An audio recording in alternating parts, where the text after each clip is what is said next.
The woman's fingers hovered over the keys. They didn't tremble, didn't hesitate. They moved with the kind of precision that comes from 10,000 hours of repetition. C major scale, 2 octaves, ascending, then descending. The sound filled the small repair shop like water filling a glass. Each note was perfect, not mechanical. Perfect in the way that suggested muscle memory so deep it had become indistinguishable from instinct. Marcus looked up from the piano he was restoring. The Steinway Grand needed its soundboard reglued, delicate work, expensive, the kind of job that demanded absolute concentration. But something about the sound coming from the upright near the window made him stop, made him set down the clamp he was holding, made him listen. The woman was in her 70s, maybe older, hard to tell exactly. Gray hair pulled back in a tight bun, wire-rimmed glasses that caught the afternoon light streaming through the window, a wool coat that had seen better decades. Dark blue, quality fabric worn thin at the elbows. She stood beside the upright piano near the window, the one he kept for customers to test repairs. Her posture was perfect, shoulders back, head level, hands positioned over the keys like she was about to perform a concerto. "You play," Marcus said, not a question. The woman's hands lifted from the keys, slowly, deliberately, like she was reluctant to break contact with the instrument. "I taught." "Taught?" "For 43 years. Her voice was quiet, accented. Eastern European, maybe. Hard to place. Not quite German, not quite Russian. Something in between. Something that suggested borders that had moved, countries that had changed names. Piano, theory, composition. Marcus set down the clamp completely, walked toward the front of the shop. The woman didn't turn to look at him. She kept her eyes on the piano keys, her fingers hovering just above them, not touching, just positioned, like she was reading invisible music. Marcus set down the tuning hammer. He was 28, owned this piano repair shop in Portland for 3 years, inherited the building from an uncle who thought manual labor would teach him discipline. It hadn't, but it had taught him to listen, to wood grain and wire tension, and the way people talked about instruments like they were talking about something else entirely. The shop smelled like his childhood, like his grandfather's workshop in Eugene. Linseed oil, wood polish, the sharp chemical bite of lacquer thinner, steam from the humidifier that kept the soundboard stable. Sometimes, when he worked late into the evening, he could close his eyes and imagine he was 12 again, standing beside his grandfather, learning to true a hammer, learning to replace a damper felt, learning that some knowledge lived in the hands and couldn't be taught with words. His grandfather had died when Marcus was 15, left him tools and technique, and an understanding that instruments were more than objects. They were relationships between wood and wire, between maker and player, between past and present. Every piano that came through his shop carried history. Weddings where someone played Pachelbel, funerals where someone played Chopin, living rooms where children practiced scales and parents shouted encouragement or criticism from the kitchen. Marcus had learned to read that history, in the wear patterns on the keys, in the dust accumulated inside the case, in the way people talked about their instruments, whether they said, "my piano," with possessiveness, or tenderness, or resentment. "What can I do for you?" Marcus asked the woman. His voice was softer now, more careful. Something about her presence demanded that shift. The woman reached into a canvas bag, pulled out a folder, placed it on the workbench. Inside were photographs, an upright piano, walnut finish, ornate Victorian-style legs. The photos showed water damage along the base, warped soundboard, several keys missing their ivory caps. "This is mine," she said. "It's been in storage for 31 years. I want it restored." Marcus studied the photos. The damage was extensive, but not catastrophic, salvageable. "Where is it now?" "Climate-controlled storage, 15 miles from here." "I'd need to see it in person before I can give you a quote." "I understand." She pulled out another photograph, this one older, black and white. Showed the same piano in what looked like an elegant apartment. European architecture, high ceilings with ornate molding, crown molding that spoke of imperial wealth, tall windows with heavy curtains pulled back, light streaming in from what must have been a south-facing exposure, the kind of light that painters loved, that photographers chased. A woman sat at the bench, younger, maybe late 20s, dark hair pulled back from her face, strong features, high cheekbones. She wore a simple dress, dark, modest, but well-tailored, expensive fabric despite the plain cut. Her hands were positioned on the keys, mid-phrase, caught in the act of playing. The photograph was dated on the back in fountain pen. Vienna, 1979. The ink had faded to brown, the paper had yellowed at the edges, but the handwriting was still precise, still legible. Marcus looked at the woman standing in front of him. Really looked this time. Not just a customer, a person. Looked at the photograph. At the young woman frozen in 1979. Same bone structure, same posture, same way of holding her shoulders. 47 years between the two images. Between the dark-haired woman at the piano and the gray-haired woman standing in his shop. Between Vienna and Portland, between then and now. That's you. Yes. You want this piano because it's sentimental. The woman smiled, thin, no warmth, not unkind, just empty of joy. The smile of someone who had learned that sentiment was a luxury. That nostalgia was dangerous. I want this piano because it still has something inside it that was never removed. Marcus set the photograph down, carefully, like it might crumble if he handled it too roughly. I don't understand. You will when you open it. The way she said it, flat, certain, not a threat, not a promise, just a statement of fact, made Marcus's skin prickle, made him want to ask more questions, made him want to tell her to leave, made him want to open the piano right now. All of those impulses happening simultaneously, contradicting each other, creating a kind of paralysis where he just stood there, looking at the photograph, looking at her, trying to understand what he was being asked to do. 3 days later, Marcus stood in a storage facility in Beaverton, Unit 247, climate-controlled. The air inside smelled artificial, recycled, like hospitals or airports, places where the environment was managed, controlled.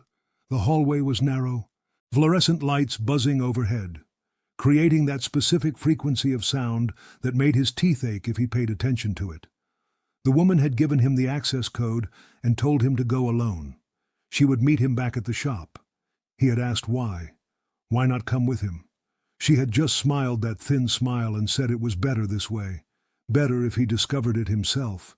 Better if his reaction was genuine. Uninfluenced. He had driven out here thinking about that. About what kind of reaction would be genuine. About what he was supposed to find. About whether he should have declined the job. Told her to find someone else. Someone with more experience with antique instruments. Someone who specialized in water-damaged pianos.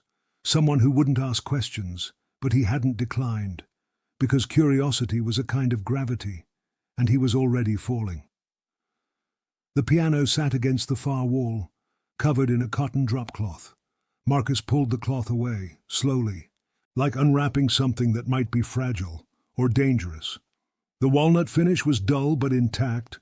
The wood had lost its luster, decades of storage, decades of absence, but underneath the dullness, you could still see quality, still see craftsmanship. The water damage visible in the photos was worse in person. The soundboard had buckled in 2 places, swollen, warped, the wood grain splitting along stress lines. Several hammers were missing entirely. Gone. Lost to time or moisture or mice. The fallboard was cracked down the middle, a clean split, like someone had struck it, or like the wood had finally surrendered to decades of tension. But it was beautiful, or had been, crafted sometime in the 1920s based on the serial numbers stamped inside the case. Viennese manufacturer. He recognized the maker's mark, high-end instrument even 90 years later.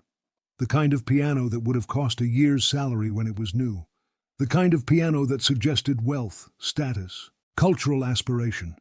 Marcus ran his hand along the case, felt the wood, solid, heavy, quality construction. European makers didn't cut corners, didn't use inferior materials. They built instruments that were meant to last generations, to be passed down, to accumulate history. He opened the lid, examined the strings. Corrosion. Significant. Green-black oxidation coating the steel. But the pin block looked stable. The wood hadn't cracked.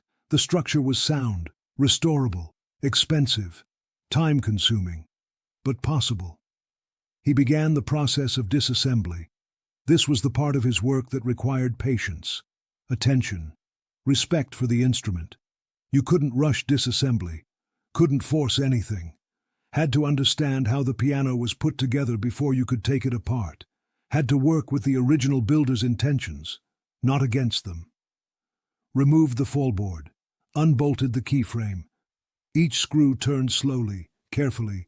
Some were rusted, required penetrating oil, required waiting, required persuasion rather than force. Lifted out the action, standard procedure for any major restoration. The action was heavier than he expected. Waterlogged still. Despite decades of climate control, water had a way of staying in wood, of changing it permanently. Then he removed the bottom panel and stopped breathing. Something was attached to the underside of the soundboard. Small, rectangular, wrapped in oilcloth, military green, stained, old. Marcus reached in, pulled it free. His hands were shaking, just slightly, just enough to notice.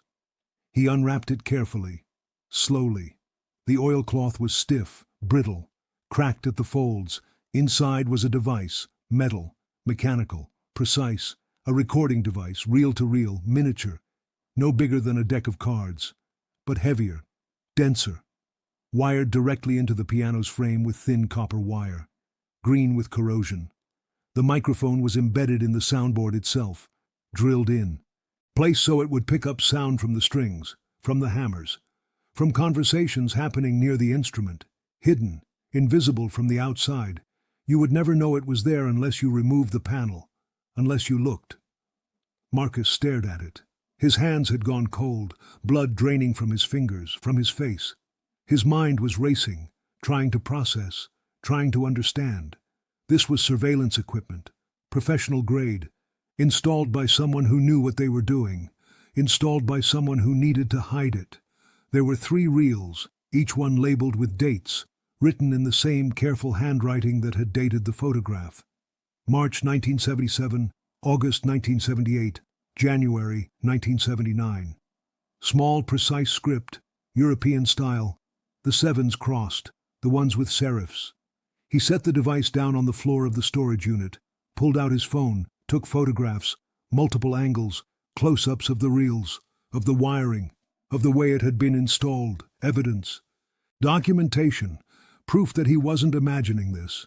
Then he wrapped it back in the oilcloth, placed it in his tool bag, and locked the storage unit behind him. He sat in his truck for 10 minutes before starting the engine. Just sat there, hands on the steering wheel, staring at nothing, trying to process what he had just found, trying to decide what it meant, trying to decide whether he should call the police, or the FBI, or whether he should just put it back and walk away. But he knew he wouldn't walk away, couldn't, because curiosity wasn't just gravity anymore. It was free fall. The woman arrived at the shop the next morning at 9 o'clock exactly, not 9:02, not 8:58, 9 exactly. Marcus had been watching the clock, had been at the shop since 6. Couldn't sleep, couldn't stop thinking about the device, about what it meant, about what he was supposed to do with it. He had the recording device on the workbench, still wrapped in the oilcloth. He hadn't touched it since bringing it back, hadn't unwrapped it, hadn't examined it more closely. Part of him wanted to pretend he hadn't found it, wanted to believe he had imagined the whole thing, but it was there, sitting on his workbench, real, heavy, impossible to ignore. The bell above the door chimed when she entered, that same soft chime it always made. But this morning it sounded different, louder, more final, like it was marking a threshold being crossed, a point of no return. She looked at the device, no surprise on her face, no emotion at all. Her expression was neutral, carefully neutral, the kind of neutrality that required practice, required discipline. "You found it." "What is this?" Marcus asked. His voice came out rougher than intended, sharper. Fear mixed with anger, mixed with curiosity, creating something unstable. "What it looks like. A recording device. Why was it inside your piano? The woman sat down on the stool near the window, slowly, like her joints hurt, like the act of sitting required consideration, folded her hands in her lap, fingers interlaced, perfectly still. Because in 1977, the Austrian government asked me to keep records of certain conversations that happened in the homes where I taught piano lessons. Marcus felt his pulse in his temples, felt his heart rate accelerating. You were a spy. I was a piano teacher. Her voice remained flat, emotionless, each word delivered with the same weight, the same cadence, like she was reciting something she had practiced, something she had prepared for. Who also happened to teach the children of Soviet diplomats stationed in Vienna during the Cold War. The room felt smaller suddenly, the air thicker, harder to breathe. Marcus looked around his shop, at the pianos waiting for repair, at the tools organized on the wall, at the familiar space that suddenly felt foreign, contaminated, like something from outside had entered and changed everything. You recorded them. Every lesson, every conversation that happened while I was in their homes, for 6 years. She paused. Let that sink in. Let the number accumulate weight. 6 years, 2,000 days, thousands of hours, hundreds of lessons, all recorded, all documented, all preserved. I taught their children Chopin, Debussy, Mozart, and while they practiced, I listened, while their parents talked in the next room, while they made phone calls, while they thought they were safe in their own homes. Marcus looked at the device, at the reels with their handwritten dates. His mind was trying to process information that didn't fit into any framework he understood. Why are you telling me this? Because you're going to restore the piano, and when you do, you're going to find the rest. The rest? The woman stood, walked to the workbench, each step measured, deliberate, placed her hand on the oilcloth. Her fingers were steady, no tremor, no hesitation. That's only the recording device. The transcripts are still inside the piano, hidden in the frame, 47 pages, handwritten, every conversation I considered significant, every name, every detail, every plan, every secret. Marcus stepped back, away from the workbench, away from her, away from the device and whatever it represented. I can't be involved in this. You already are. The moment you opened that storage unit, you became involved. Her voice didn't rise, didn't change tone, just stated fact, cold, clear, undeniable. I'll put it back. Pretend I never saw it. The woman shook her head, slowly, like she was disappointed but not surprised, like she had expected this response and prepared for it. Too late for that. You photographed it. The metadata is already logged in your phone. Time, date, GPS coordinates. If anyone is looking, they already know. They know you found it. They know you have it. They know where you are. Who would be looking? The same people who have been looking for 6 years. She paused. Let the silence stretch. Let the tension build. Then delivered the final piece. The same people who declared me dead in 1983. The words hung in the air. Declared me dead. Not presumed dead. Not missing and presumed dead. Declared. Officially, deliberately, with purpose. Marcus sat down. His legs wouldn't hold him anymore. What are you talking about? When the operation ended, when the program was shut down, the people who ran it had to clean up, had to make sure there were no loose ends, no evidence, no witnesses. Most of the recordings were destroyed.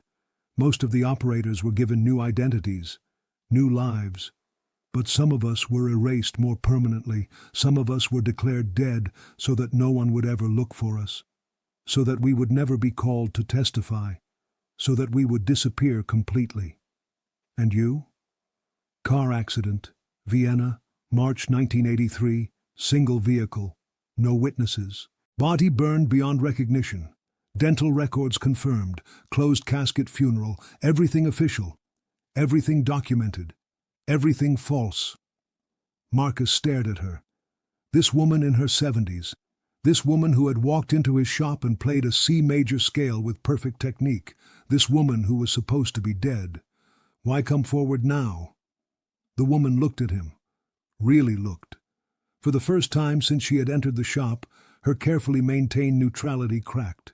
Just for a second. Just long enough for him to see something underneath. Pain, anger, exhaustion.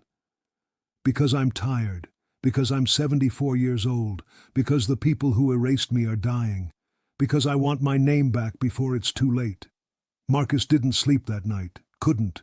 Every time he closed his eyes, he saw the recording device, saw Katerina's face, saw the photograph from 1979, saw himself being pulled into something he didn't understand, something dangerous, something that had been buried for 40 years and was now clawing its way to the surface.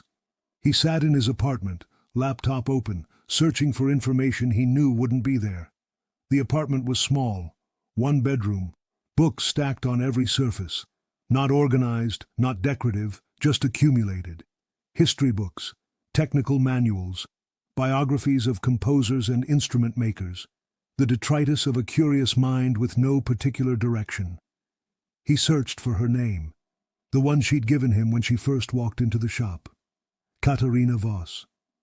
No results, not on Google, not on Facebook, not on LinkedIn, not in any public database he could access. No records. No social media, no public documentation of any kind. Like she didn't exist, like she had never existed. Like the woman he had spoken to was a ghost made flesh. He searched for Cold War intelligence operations in Vienna, found general historical overviews, academic papers, Wikipedia articles, nothing specific, nothing that matched what she'd described, nothing about piano teachers who recorded diplomats, nothing about operations that erased their own operators. The more he searched, the less he found. The less he found, the more convinced he became that she was telling the truth. Because absence of evidence was itself evidence.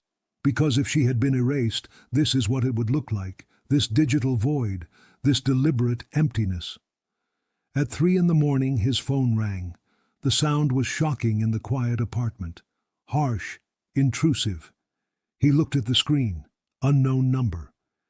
His hand hovered over the decline button, but curiosity was stronger than caution. Always had been. He answered. Silence. For 3 seconds. 4. 5. Long enough that he almost hung up. Long enough that he convinced himself it was a wrong number. Then a voice. Male. Accented. German or Austrian. Difficult to tell which. You have something that doesn't belong to you. Marcus's hand tightened on the phone. His other hand gripped the armrest of his chair. Who is this? Return the device. Destroy the piano. Walk away. I don't know what you're talking about. The lie was automatic, unconvincing. They both knew it. You opened storage unit 247 2 days ago. You removed an item that is classified property. You photographed it. You brought it to your shop. Return it within 48 hours or face federal prosecution. The specificity was terrifying. They knew where he had been, knew what he had done, knew about the photographs.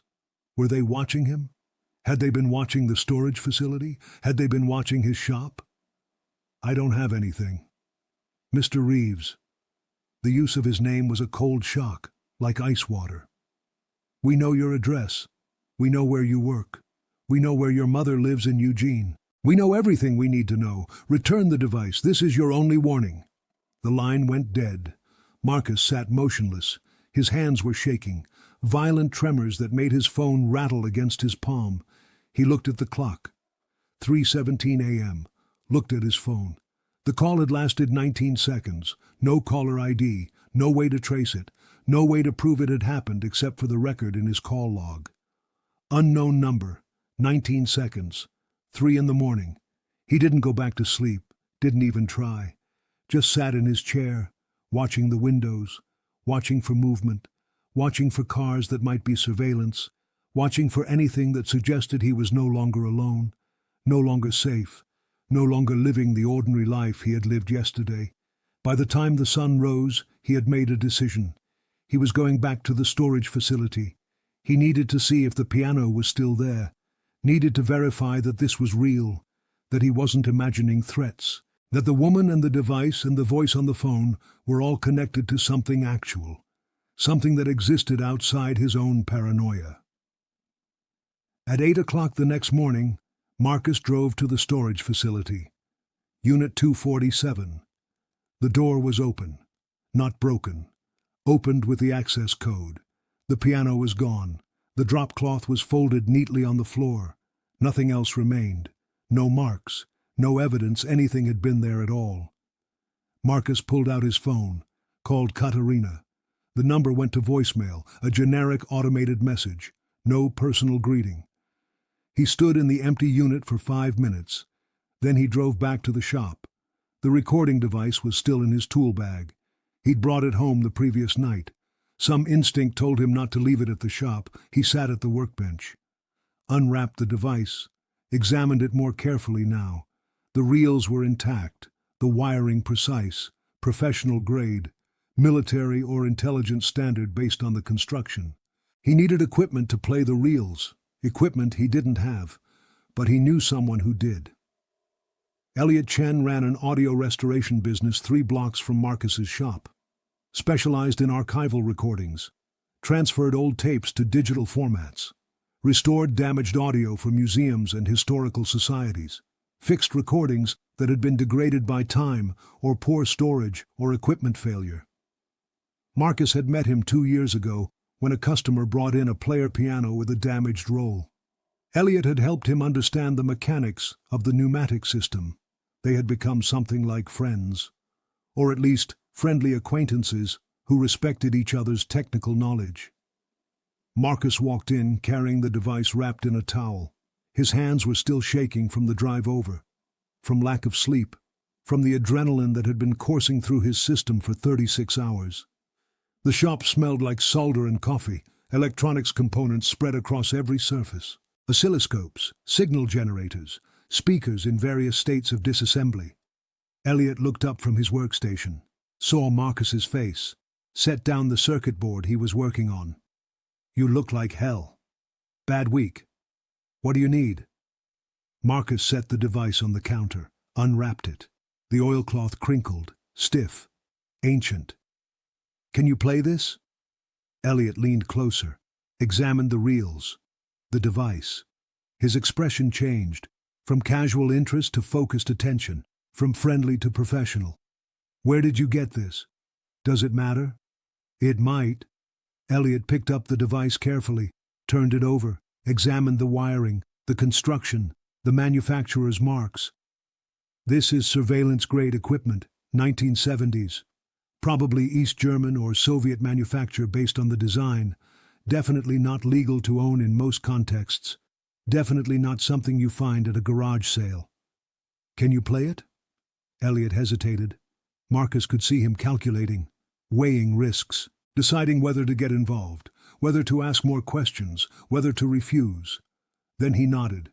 "Give me 20 minutes. I'll need to build an adapter. The reel format is non-standard. And I'll need to bake the tapes first. They're probably brittle. Might shed oxide, might not play at all. Bake them? Heat treatment. Restores the binder in the magnetic tape. Makes it playable. Standard procedure for tapes this old." Elliot was already moving, pulling equipment from drawers, setting up a small oven, a custom-built tape deck, cables, amplifiers. "You should wait outside. This might take longer than 20 minutes. And if anyone asks, you weren't here." Marcus wanted to stay, wanted to watch, wanted to hear the recordings as they played. But he understood what Elliot was telling him. Plausible deniability, protection, distance. So he nodded, walked outside, stood on the sidewalk, smoked a cigarette even though he'd quit 2 years ago. His hands wouldn't stop shaking. The cigarette barely helped. Elliot emerged 18 minutes later. His face was pale, paler than Marcus had ever seen it, like he'd seen something that had shocked him, disturbed him, changed something in how he understood the world. "You need to listen to this." They went back inside. Elliot closed the shop door, locked it, pulled the blinds, created privacy, created isolation. Then he pressed play. The audio was poor quality, crackling, distorted. The tape had degraded despite the climate control, despite the oilcloth, despite 47 years of preservation. But voices were audible, conversations in German and Russian, piano music in the background, Chopin nocturne, then Debussy, then scales and exercises, a child practicing, mistakes corrected, notes repeated, the familiar rhythm of a piano lesson, then a conversation, two men, speaking Russian, distant, coming from another room, but clear enough. Elliot had pulled up a translation app, real-time translation. The words appeared on the screen as the audio played. The shipment arrives Thursday, Belgrade route. Confirmed? Yes, 14 crates. Documents are prepared. And the Americans? They know nothing. The route is secure. Good. Volkov wants confirmation before the meeting. He'll have it. The piano music continued. Scales, C major, up and down, perfect rhythm. The child's lesson continuing while the men talked, while they planned, while they believed they were safe in a diplomat's home, while they didn't know that every word was being captured by a microphone hidden in a piano soundboard. Marcus looked at Elliot. What is this? Classified intelligence, or it was 40 years ago. Elliot stopped the playback, took off his headphones, rubbed his face. This is a conversation between two Soviet diplomats discussing weapons shipments during the Cold War. I can't be certain without more context, but the terminology, the references, the security protocols they're mentioning. This is exactly the kind of material intelligence agencies were trying to collect in the 70s and 80s. How do you know? Because I restored audio for a documentary on Cold War espionage 2 years ago. Worked with declassified CIA recordings. This has the same patterns, same vocabulary, same protocols. Whoever recorded this was doing professional intelligence work. Marcus felt cold water run down his spine. Physical sensation. Actual chill. Keep playing. The reel continued. More conversations. Different dates. Different voices. Names Marcus didn't recognize. Logistics he didn't understand. References to operations, to movements, to plans. Then piano music again. A lesson. A child practicing scales. A woman's voice correcting technique. Young, patient, speaking German. No, no. Curve your fingers. Like this. Feel the weight transfer from your shoulders, not from your wrists. Shoulders to fingers. Let gravity do the work. The voice was younger, 47 years younger, but recognizable, the same accent, the same cadence, the same careful pronunciation. Katerina. The reel ended. Silence. Just the hiss of empty tape. The mechanical sound of the deck turning. Then Elliot stopped the playback, removed the reel carefully, looked at Marcus with an expression that mixed fear and awe and ethical uncertainty. Where did you get this? A customer brought me a piano to restore. This was hidden inside it. And the customer? A woman who says she was a piano teacher in Vienna in the 1970s. A woman who says she recorded Soviet diplomats. A woman who says she was declared dead in 1983. Elliot's expression darkened. He stood up, stepped away from the equipment, away from Marcus, away from the device and whatever it represented. You need to call the police. And tell them what? That you have classified Cold War intelligence recordings in your possession, that you have evidence of espionage operations, that you're in possession of materials that probably violate federal law. I was threatened last night. Someone called me at 3 in the morning, told me to return the device and destroy the piano. Knew my address, knew my mother's address, knew everything. Then this morning the piano disappeared from storage. The unit was empty. Whoever is looking for this has resources, has access, has the ability to make things disappear. Elliot stepped back further. His face had gone from pale to ash gray. Then you're in danger, serious danger, and I don't want to be involved. Elliot, no, listen to me. I have a wife, I have a kid, I have a business. I can't be connected to this, whatever this is, whoever these people are. I can't help you. Marcus wrapped the device back in the towel. I understand. Do you? Because I don't think you do. This isn't a story. This isn't an interesting historical artifact. This is active. This is dangerous. People are looking for this. Or people who threaten witnesses. People who make pianos disappear. People who declared someone dead 40 years ago and probably weren't bluffing. I know. Then walk away. Give it back. Forget you ever saw it. I can't. Why not? Because she trusted me. Because she came to my shop specifically. Because she could have taken this to anyone. Could have taken it to a journalist, to a historian, to the CIA. But she chose me, and I need to understand why. Elliot shook his head. You need to leave, right now, and take that with you. And don't come back. Not with this. Not with anything connected to this. Marcus picked up the device, the towel, the weight of 47 years of secrets. I'm sorry. Don't come back. Marcus drove aimlessly for 2 hours. Didn't have a destination. Didn't have a plan. Just drove. North on I-5, then east on I-84, then south on 205, a triangle, a loop, a pattern that meant nothing except movement, except the illusion of escape. His phone rang 4 times, unknown numbers. He didn't answer. Just watched them appear on his screen. Watched them go to voicemail. Watched the notifications accumulate. Evidence that someone was trying to reach him. That someone knew his number. That someone wanted his attention. He needed to think, needed to understand what he was caught in the middle of. But his mind wouldn't focus, wouldn't slow down, kept racing, kept returning to the same questions with no answers.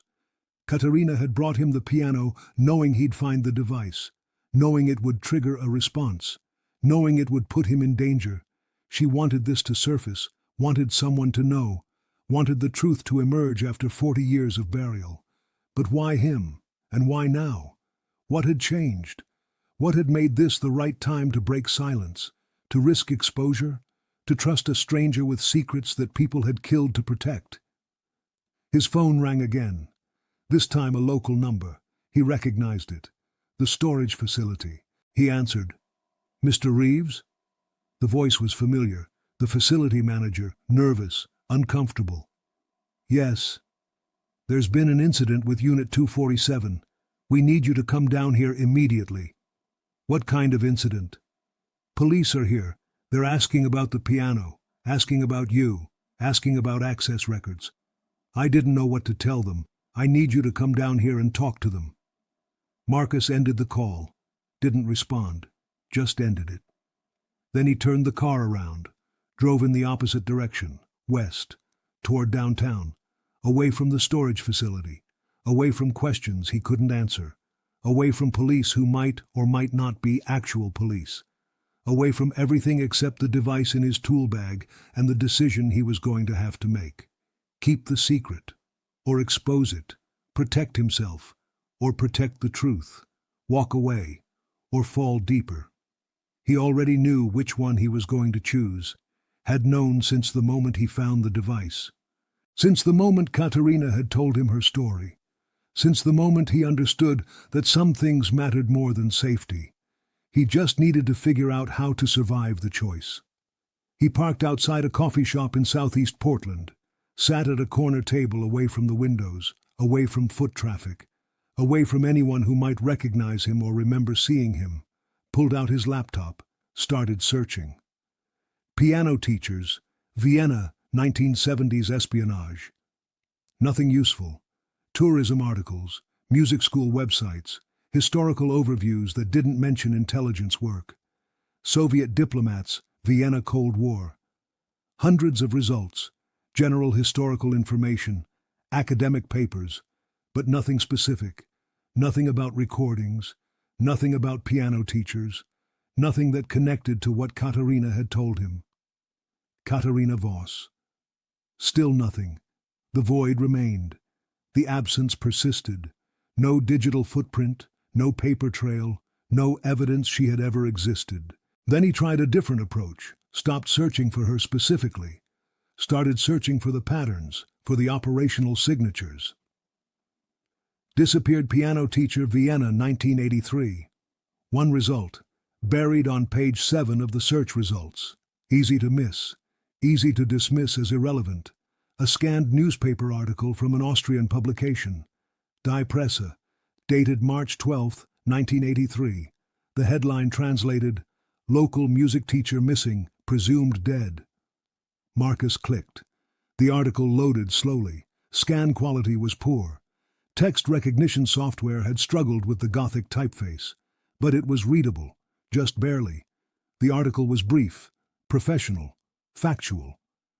A woman named Katharina Voss, age 31, had disappeared from her apartment in Vienna's 3rd district.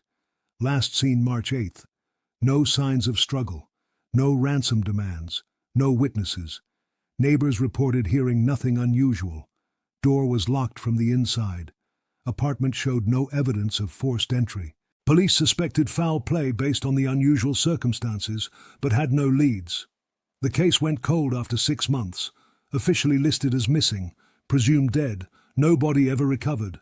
The article included a photograph, black and white, poor quality. Newspaper reproduction from a printed photograph, grainy, pixelated where the scanner had struggled with contrast. But it matched. Same face as the woman in the 1979 photo.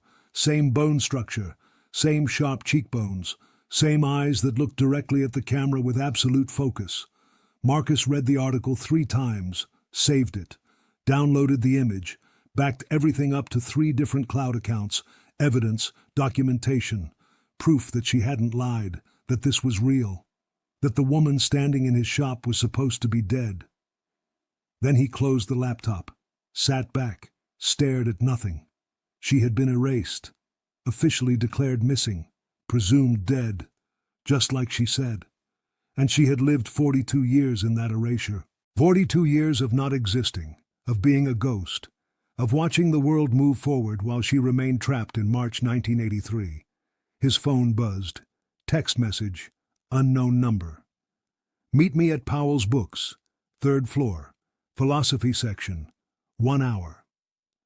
No name, but Marcus knew who it was, knew from the tone, from the precision, from the way she gave instructions without explanation, without justification, just directions, just expectations. He looked at the time, 2:47 p.m., that meant 3:47 at Powell's. Gave him an hour to decide whether to go, whether to continue, whether to walk away while he still could. But he already knew he wasn't walking away, couldn't, because he needed answers, because he needed to understand why she had chosen him, because he needed to know what happened next. He finished his coffee, paid, left, drove to Powell's with 45 minutes to spare. Powell's Books occupied an entire city block in downtown Portland. Marcus climbed the stairs to the 3rd floor. Philosophy section. The shelves were tall, the aisles narrow. Katharina stood near the back, reading a book on existentialism. She didn't look up when he approached. "You're in danger," Marcus said quietly. "I've been in danger for 43 years. The piano is gone. Someone called me, threatened me. The police are involved." She closed the book, placed it back on the shelf. "The police aren't involved. Someone impersonating police is involved. There's a difference." "Who?" "People who want the transcripts. People who don't want certain conversations made public. The people you recorded. Some of them are dead. Some are very much alive, very powerful, very motivated to keep their Cold War activities buried." Marcus looked around. The section was empty, no other customers. "Why involve me?" "Because you're a witness, because you found the device, because you have photographs, because now you're documentation that can't be easily erased. You used me. I gave you a choice. You chose to open the panel. You chose to take the device. You chose to play the recordings. You knew I would." Katharina smiled, thin, almost sad. "I knew you were curious. That's not the same thing." Marcus felt anger rising. "What do you want from me?" "I want you to tell the truth when they ask. That's all." "When who asks?" "The people who will come, soon." Before Marcus could respond, Katharina walked away. Down the aisle, down the stairs. Gone. Marcus stood alone among the philosophy books. His hands were shaking again. 2 days passed. No calls, no threats, no police. Marcus went to work. Restored pianos, tuned instruments, pretended everything was normal. The recording device sat in a safe beneath his apartment floorboards. The photographs were backed up in 3 separate cloud accounts. On the 3rd day, a woman entered the shop. Mid-40s, professional clothing, carried a leather briefcase. She looked like a lawyer or a federal agent. Marcus Reeves? Yes. She placed a business card on the workbench. No name, just a phone number and an emblem Marcus didn't recognize. We need to talk about Katerina Voss. Marcus said nothing. The woman continued. We know you found the device. We know you played the recordings. We know you met with her 3 days ago. Who are you? Someone with a vested interest in recovering classified materials. I don't have them. Yes, you do, and you're going to give them to us, along with any copies you made. Why? The woman leaned against the workbench. Because those recordings document illegal intelligence activities conducted on Austrian soil during the Cold War. Activities that violated international law. Activities that could still cause significant diplomatic damage. If they're illegal, shouldn't they be public? That's not how this works. Marcus crossed his arms. I think you should leave. The woman smiled, not unkindly. Mr. Reeves, you're not a spy. You're not a whistleblower. You're a piano technician who stumbled into something you don't understand. Walk away. Give us the device. Forget this happened. And if I don't? Then you become part of the problem, and problems get solved. She left the business card on the workbench, walked out. Marcus stood motionless. The shop felt different now, contaminated, like something invisible had been left behind. He picked up the business card, turned it over. On the back, handwritten in small script, "She's lying to you. The truth is worse than you think." Marcus called the number on the card. It rang twice, then a recorded message. This number is no longer in service. He tried again, same result.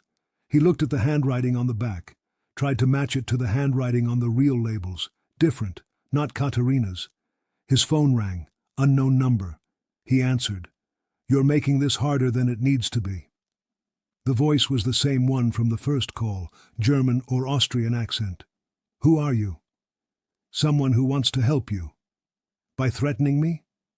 By warning you. Katerina Voss is not who she says she is. Then who is she?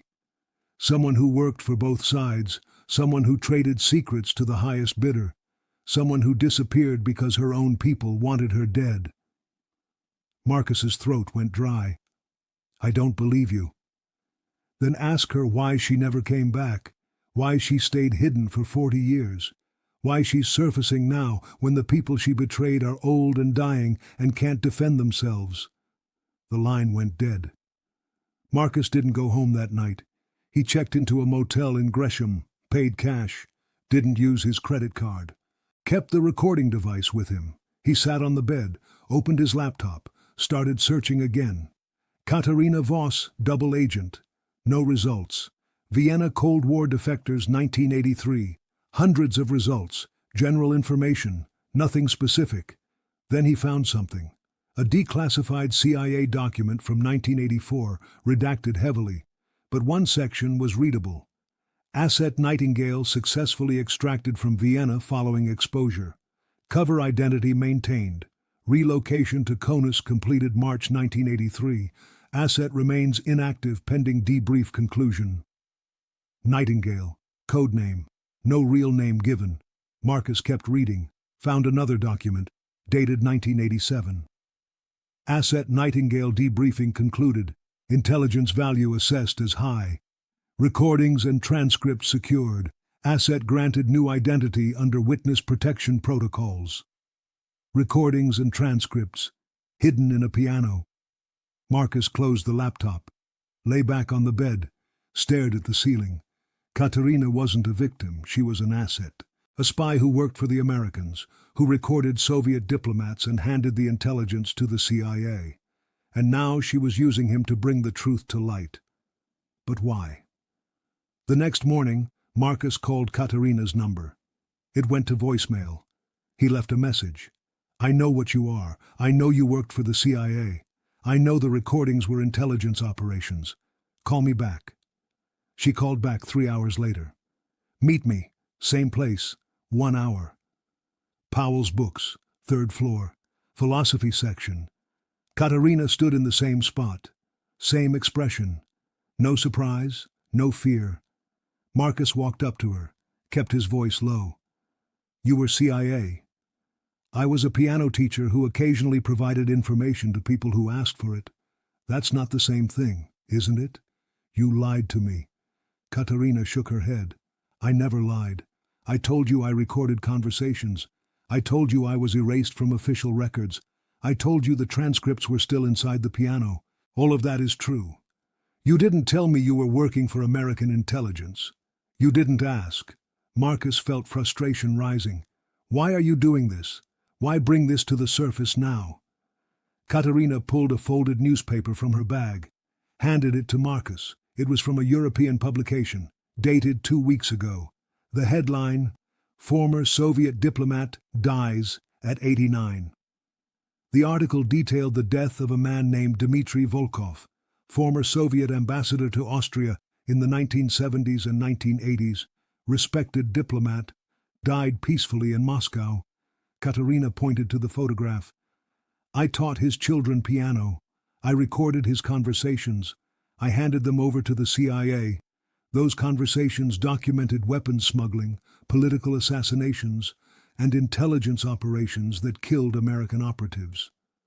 So he died with honors, with respect, with a legacy intact, while I disappeared, while my identity was erased, while I lived in hiding for 40 years. Marcus looked at her, really looked, saw something he hadn't seen before, anger, deep, old, unresolved. You want recognition. I want truth. I want people to know that while men like Volkov were honored, women like me were erased, that we did the dangerous work, that we sacrificed everything, that we were never acknowledged. And the recordings prove that. The recordings prove I existed, that I was there, that I documented crimes, that I mattered. Marcus folded the newspaper, handed it back. They'll never let this become public. They don't have a choice anymore. I've already sent copies to journalists, to historians, to human rights organizations. The device you have is just one piece. I made duplicates 40 years ago. I've been waiting for the right moment. And this is it? This is it. 3 days later, the story broke. An investigative journalism outlet published excerpts from the recordings, documented Soviet intelligence activities in Vienna during the Cold War, named names, detailed operations.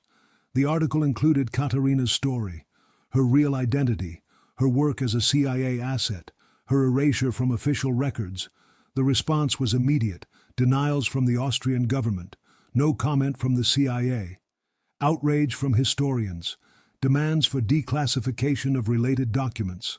Marcus's shop was flooded with media requests. He declined all of them, referred them to Katerina. She gave one interview, a televised segment on a major news network, spoke calmly, factually, no emotion, detailed her 6 years of intelligence work, her forced disappearance, her decades in hiding. The interviewer asked why she came forward now. Because I'm 74 years old, because the people I was afraid of are dying, because I'm tired of not existing, because someone needed to say that we were there, that we did the work, that we deserve to be remembered. The segment ended with a photograph.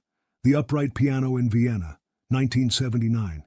Katerina sitting at the bench, young, focused, unaware that her life was about to be erased. 2 weeks after the story broke, Marcus received a package.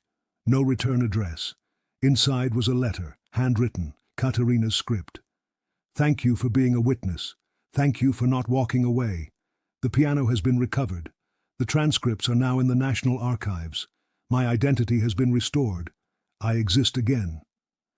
Below the letter was a photograph, the piano, fully restored, placed in a museum, a placard beside it.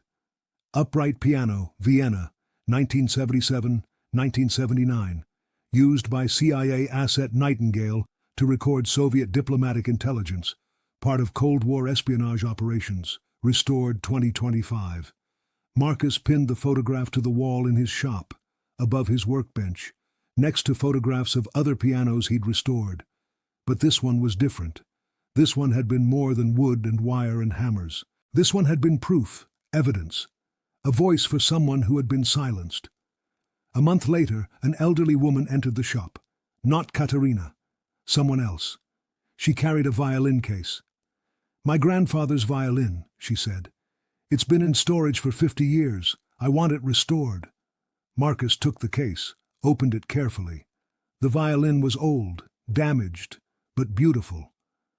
"I'll need to examine it closely before I can give you a quote." The woman smiled. "Take your time.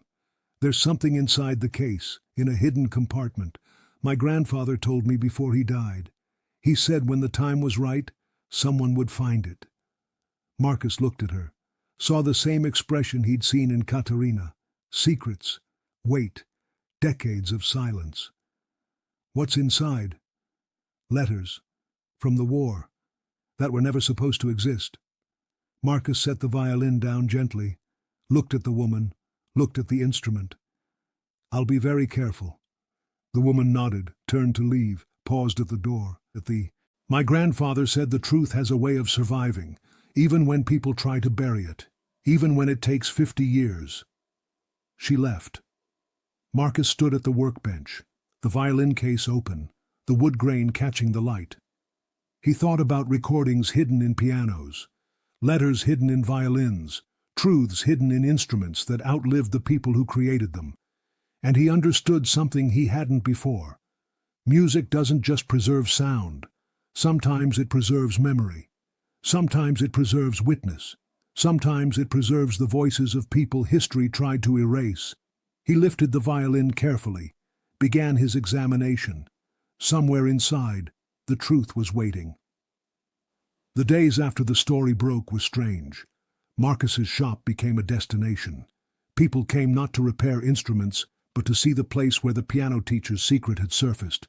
They stood at the workbench, asked questions, wanted to know what it felt like to discover something that had been hidden for 40 years. Marcus told them the truth. It felt like stumbling into someone else's life, like opening a door that was supposed to stay closed, but he didn't regret it. The media attention lasted 3 weeks. Then it faded. People moved on to other stories, other revelations. The news cycle continued its relentless forward motion. But for Marcus, something had changed. He couldn't look at instruments the same way anymore. Every old piano that came through his door carried the possibility of hidden history. Every violin, every guitar, every cello with water damage or broken strings, or keys that no longer played. He started asking customers different questions, not just about the damage, about the origin, about who owned it before, about whether anyone had ever mentioned something unusual. Most of the time, there was nothing, just old instruments that needed repair, just wood and wire and time wearing things down, but sometimes there were stories. 6 weeks after Katerina's interview aired, an elderly man entered the shop. He moved slowly, used a cane. His hands shook slightly when he set down the case he was carrying. "I need this looked at," he said. His voice was rough, heavy accent, Eastern European, similar to Katerina's but different, more Slavic. Marcus opened the case. Inside was an accordion. Old, accordion maker's label inside read, "Honor, 1952. German manufacturer, high quality for its era." The bellows were cracked, several reeds were missing. The keyboard showed significant wear. "How long have you had this?" Marcus asked. 70 years, since I was 12. Marcus did the math. The man was in his 80s. "Where did you get it?" The man sat down heavily on the stool near the window, the same stool where Katerina had sat. "My father gave it to me, in Hungary, 1954, 2 weeks before the Soviet tanks came to Budapest." Marcus set the accordion down carefully. "That's a significant piece of history. It's more than that." The man looked at Marcus with eyes that had seen too much. "My father was a radio operator, underground resistance. He used this accordion to hide encryption keys, wrote them inside the bellows, in code. So if the secret police searched our apartment, they'd just see an old accordion, nothing suspicious." Marcus felt the familiar cold sensation running down his spine, the same feeling he'd had when he found Katerina's recording device. The keys are still there? I don't know. I never looked. My father told me not to open the bellows, said it would destroy the evidence if anyone ever needed to verify what he did. Why bring it to me? The man smiled, sad, tired. Because I saw the interview, the piano teacher. I realized that if she could come forward after 40 years, maybe it was time for me to do the same. Maybe it was time to see if my father's work mattered. Marcus opened his tool drawer, pulled out a small screwdriver. Let's find out. The bellows were held together with dozens of tiny screws. Marcus removed them one by one. The man watched in silence. His breathing was shallow, anxious. When the final screw came free, Marcus carefully separated the pleated layers of the bellows. Inside, pressed between the folds, were sheets of thin paper, dozens of them, covered in handwritten numbers and letters. No words, just sequences, code. The man reached out with shaking hands, touched the papers like they were sacred objects. He did it, he whispered. He really did it. Marcus stepped back, gave the man space. What do these mean? Radio frequencies, encryption patterns, contact schedules for resistance cells. The man's voice cracked. This is how they coordinated, how they stayed one step ahead of the secret police, how they got people out of Hungary when it became too dangerous. He looked up at Marcus, tears streaming down his weathered face. My father disappeared in 1957. They took him from our apartment in the middle of the night. I never saw him again, never knew what happened to him, never knew if what he did mattered.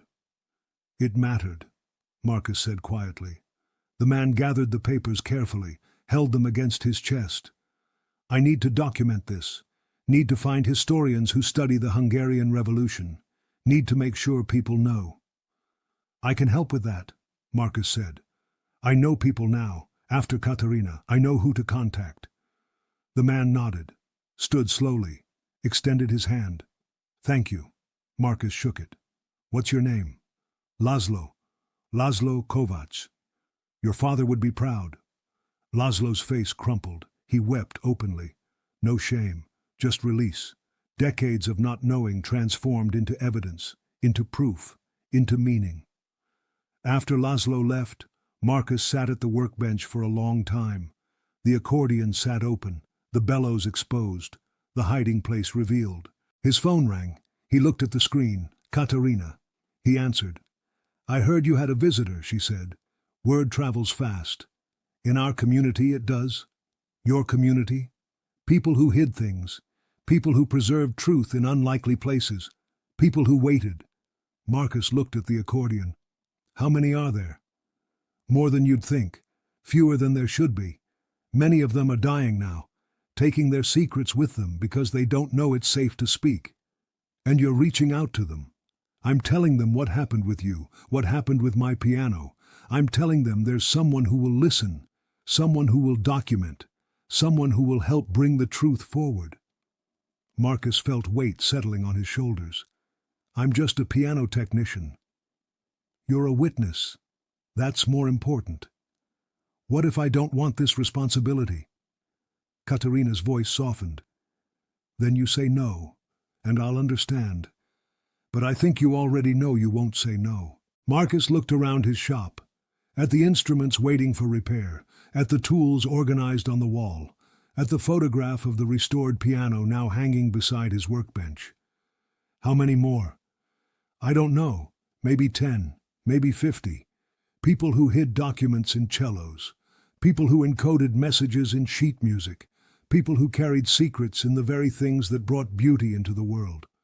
Why instruments? Because totalitarian regimes don't suspect music. They suspect writers, they suspect activists, they suspect journalists. But a music teacher, a violin player, a grandmother teaching piano to children, they're invisible, safe, until they're not. Marcus closed his eyes. Send them to me. Are you sure? No, but send them anyway. Over the next 6 months, 17 people came to Marcus's shop, each one carrying an instrument, each one carrying a secret. A woman brought a cello that had belonged to her aunt. Inside the body, carved into the wood in tiny script, were the names of Jewish families helped across the Austrian border during World War II. 247 names, all saved, all documented by a cellist who played in a cafe near the border and used her concerts as cover for resistance work. A man brought a trumpet. His grandfather had been a jazz musician in East Germany. The valve casings had been modified to hide microfilm. Photographs of Soviet military installations, passed to Western intelligence through a network of musicians who played both sides of the Berlin Wall. A woman brought sheet music, original compositions by her mother, a composer in Prague during the Soviet occupation. The musical notation was real, but hidden within the staffs and notes were coordinates, meeting locations, encoded messages for dissidents. Each story was different, each instrument unique. But the pattern was the same. Ordinary people, creative hiding places, decades of silence. And now finally, the truth emerging. Marcus documented everything, photographed the instruments, recorded interviews, connected people with historians and archivists and journalists, became a hub for secrets that had outlived the regimes that created the need for them. His shop changed. It was no longer just a repair business. It became a repository, an archive, a place where hidden history surfaced. He hired an assistant, a graduate student studying Cold War history. She helped with research, with verification, with connecting the dots between individual stories and larger historical movements. Her name was Claire, 26, sharp, relentless. She treated every instrument like a primary source document, every story like evidence that needed corroboration. "You realize what you're building here," she said one afternoon, 6 months into the work, surrounded by instruments and documents and photographs. "What am I building?" "A counter-archive, a record of resistance that exists outside official channels, outside government files, outside institutional memory." Marcus looked around the shop, at the cello with the carved names, at the trumpet with the modified valves, at the sheet music with its hidden coordinates. "Is that important?" Claire looked at him like he'd asked whether water was wet. "It's essential. Official archives can be destroyed, censored, classified. But this is in the objects themselves, in the instruments. As long as they exist, the evidence exists. What do we do with it? We preserve it, we document it, and when the time is right, we make it public. Museum exhibitions, academic papers, documentaries. We make sure these stories become part of the historical record." Marcus nodded slowly. "I need better security." "You need a lot more than that. You need climate control, proper storage, insurance, legal protection. I'm a piano technician. You were a piano technician. Now you're a curator. Better start thinking like one." A year after Katerina first walked into his shop, Marcus stood in a museum gallery. The exhibition had taken 8 months to organize. Collaboration between 3 institutions, university historians, museum curators, archivists from 4 countries. The title, Silent Resistance, Instruments of Truth from the Cold War. The centerpiece was Katerina's piano, restored, beautiful. The recording device displayed beside it under glass. The transcripts enlarged and mounted on the wall. Around the room, 17 other instruments, each one with its story, each one with the evidence of what it had hidden. The cello with carved names, the trumpet with modified valves, the sheet music with encoded coordinates, Laszlo's accordion with its encryption keys, all of them together, all of them telling the same story. That resistance takes many forms. That truth finds unlikely hiding places. That ordinary people do extraordinary things when circumstances demand it. Marcus stood beside Katerina. She wore a simple dark suit. Her hair was still pulled back in a tight bun. But something was different. Her shoulders were straighter, her face more relaxed, like a weight had been lifted. "This is remarkable," she said quietly. "You started it. You built it." They stood in silence, watching people move through the exhibition, reading the placards, examining the instruments, taking photographs. A young woman stopped in front of the piano. read the description, looked at Katerina's photograph from 1979, then looked around the room. Her eyes landed on Katerina standing there, living, present. The young woman walked over. "Are you her?" Katerina nodded. "I'm writing my dissertation on women in Cold War intelligence operations. This is incredible. Would you be willing to be interviewed?" "Yes." The young woman's face lit up. "Really?" "Really. But not just me. All of them." Katerina gestured to the exhibition. "Every person whose story is represented here. They all deserve to be documented. They all deserve to be heard." The young woman pulled out a notebook, started writing. "Can you connect me with them?" Katerina looked at Marcus. He nodded. "Yes," Katerina said. "We can do that." That night, after the opening reception, Marcus sat in his apartment. Exhausted, satisfied, changed. His phone buzzed. Text message from Claire. "3 more people contacted us today. One has a guitar, one has a mandolin, one has a flute. All Cold War era. All with stories. This isn't ending." Marcus smiled, typed back. "Good." He set down the phone, looked around his apartment, at the books on Cold War history now lining his shelves, at the files stacked on his desk, at the photographs pinned to the wall. A year ago he had been a piano technician who fixed broken instruments and tried not to think too deeply about anything. Now he was something else, something he didn't have a name for yet. Someone who listened to the voices preserved in objects, someone who helped silence break, someone who understood that truth doesn't always arrive in expected forms. Sometimes it arrives wrapped in oilcloth inside a piano. Sometimes it's carved into the wood of a cello. Sometimes it's hidden in the pleats of an accordion bellows. And sometimes it waits 40 years for the right person to find it. 2 years after the exhibition opened, Marcus received a package. International mail. Postmarked Vienna. Inside was a letter from Katerina. "I'm dying. Cancer. 6 months maybe. I'm not afraid. I've lived longer than I ever expected to. Long enough to see the truth told.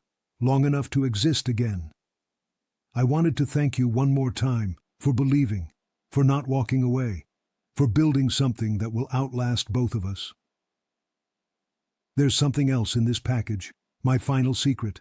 I never told anyone, not the CIA, not the historians, not even you." Inside the piano, there was a 48th page, a transcript I never turned over, a conversation that was too dangerous, too explosive. Even now I'm not sure it should be public. But I trust you to decide, to evaluate, to determine whether the truth serves a purpose or just causes pain. Whatever you choose, know that you gave me back my life. You gave me back my name. You gave all of us the chance to matter. Thank you. K. Beneath the letter was a folded piece of paper, old, yellowed, covered in the same handwriting that had labeled the reel-to-reel tapes. Marcus unfolded it carefully. It was a transcript, a conversation between 2 men, speaking in German, dated January 1979. He read it slowly. His hands started shaking halfway through.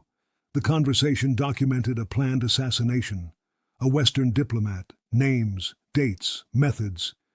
It had never happened. The diplomat in question had lived, retired, died of natural causes 15 years later. But the plan had existed. The conversation had happened. And if made public, it would implicate people still alive, still powerful, still protected. Marcus read it 3 times. Then he sat back, stared at the ceiling. Katerina had given him a choice, the same choice she'd given herself 40 years ago. Preserve the truth, or protect the living, document the crime, or prevent the chaos. He thought about the exhibition, about the 17 instruments and the stories they told, about the people who had come forward, about the dissertations being written and the documentaries being filmed, and the history being rewritten to include voices that had been erased. He thought about what Claire had said, that this was a counter-archive, that it existed outside official channels, that it couldn't be censored or destroyed. He thought about Katerina, dying in Vienna, trusting him with her final secret. And he made his decision. Marcus walked to the small fireplace in his apartment, lit a match, held the transcript over the flame. The paper caught quickly, burned bright, turned to ash in seconds. He watched until nothing remained, until the evidence was gone, until the truth existed only in his memory and nowhere else. Some truths, he realized, were meant to surface. Others were meant to burn. The difference was knowing which was which and having the courage to choose. He picked up his phone, called the hospice where Katerina was staying. The nurse put him through. "It's Marcus," he said when she answered. Her voice was weak, tired, but still her. "Did you read it?" "Yes." "And?" "It's gone." Silence on the line. Then a long exhale, relief. "Thank you. You trusted me to choose. I knew you'd choose correctly." "How did you know?" "Because you understand something most people don't. That truth without wisdom is just destruction. That not all secrets deserve to be revealed. That sometimes the highest form of integrity is knowing when to stay silent." Marcus felt tears on his face. "I'll miss you." "I'll miss you too. Keep doing the work. Keep listening to the instruments. Keep helping people tell their stories. But remember that you're the gatekeeper now. You decide what comes to light and what stays hidden. That's a responsibility. Don't take it lightly." "I won't." "Good. Now go. I'm tired, and I've said everything I needed to say." The line went dead. Marcus sat holding the phone, the ashes of the transcript cooling in the fireplace, the weight of the decision settling into his bones. Katerina died 3 weeks later. The obituary ran in newspapers across Europe and America. Piano teacher, intelligence asset, woman who preserved truth in the most unlikely place. Marcus attended the funeral in Vienna, small gathering, mostly elderly, former intelligence officers, historians, a few musicians who had known her in the early days. They buried her in a cemetery on the outskirts of the city. Simple headstone, her real name, her dates, and one line. She made silence speak. After the service, an older man approached Marcus, late 70s, military bearing despite his age. "You're the piano technician." "Yes." "She talked about you, said you were the one who made it possible, the one who believed." "She made it possible. I just listened." The man smiled. "That's more than most people do." He extended his hand. "I worked with her. Vienna Station, 1977 to 1982. I was her handler." They shook hands. The man's grip was still strong. "She was the best asset I ever ran. Calm under pressure, creative, fearless, and she never asked for anything in return. No money, no recognition, just the knowledge that she was doing something that mattered. She got her recognition in the end." "Yes, thanks to you." The man paused. "She left something for you. Asked me to give it to you after she was gone." He handed Marcus a small wooden box. Plain, no decoration, just smooth walnut, beautifully crafted. "What is it?" "Open it when you get home. She said you'd understand." Marcus returned to Portland 2 days later, jet-lagged, emotionally drained, but carrying the wooden box carefully, like it contained something fragile. He waited until evening, sat at his workbench. The shop closed, the only light from the desk lamp. He opened the box. Inside was a key, old, brass, ornate design, European style. Attached to it was a tag with an address in Vienna and a note in Katerina's handwriting. "The apartment where it all happened. I kept it. Rented it out for 40 years but never sold it. It's yours now. Everything inside is yours. The piano is still there, in the same corner. There are things hidden in that apartment that I never told anyone about. Documents, photographs, letters. I trust you to decide what to do with them, to evaluate each one, to determine whether it serves truth or just satisfies curiosity. The apartment is your inheritance, not money, not objects, but responsibility. The responsibility to be a good steward of difficult history. Use it wisely. K. Marcus held the key, felt its weight, understood what he was being given. Not just an apartment, but a mission, a calling, a life's work. He looked around his shop, at the instruments waiting for repair, at the files stacked in the corner, at the photograph of the exhibition on the wall. This was his life now. Not fixing pianos, but fixing history. Helping voices emerge from silence, serving as the bridge between past and present. He set the key down on the workbench, next to his tools, next to the photograph of Katerina sitting at her piano in 1979. And he understood. Some people fix instruments, some people fix broken things, some people fix what time and silence have damaged. He did all three, and he would continue, for as long as necessary, for as long as there were instruments with secrets, for as long as there were people who needed their stories told. The truth was waiting, it always was, in pianos and cellos and accordions and violins, in the objects people trusted with their most dangerous knowledge, in the silence that wasn't really silence at all, just truth, waiting, preserved, ready. And Marcus would be there to help it speak.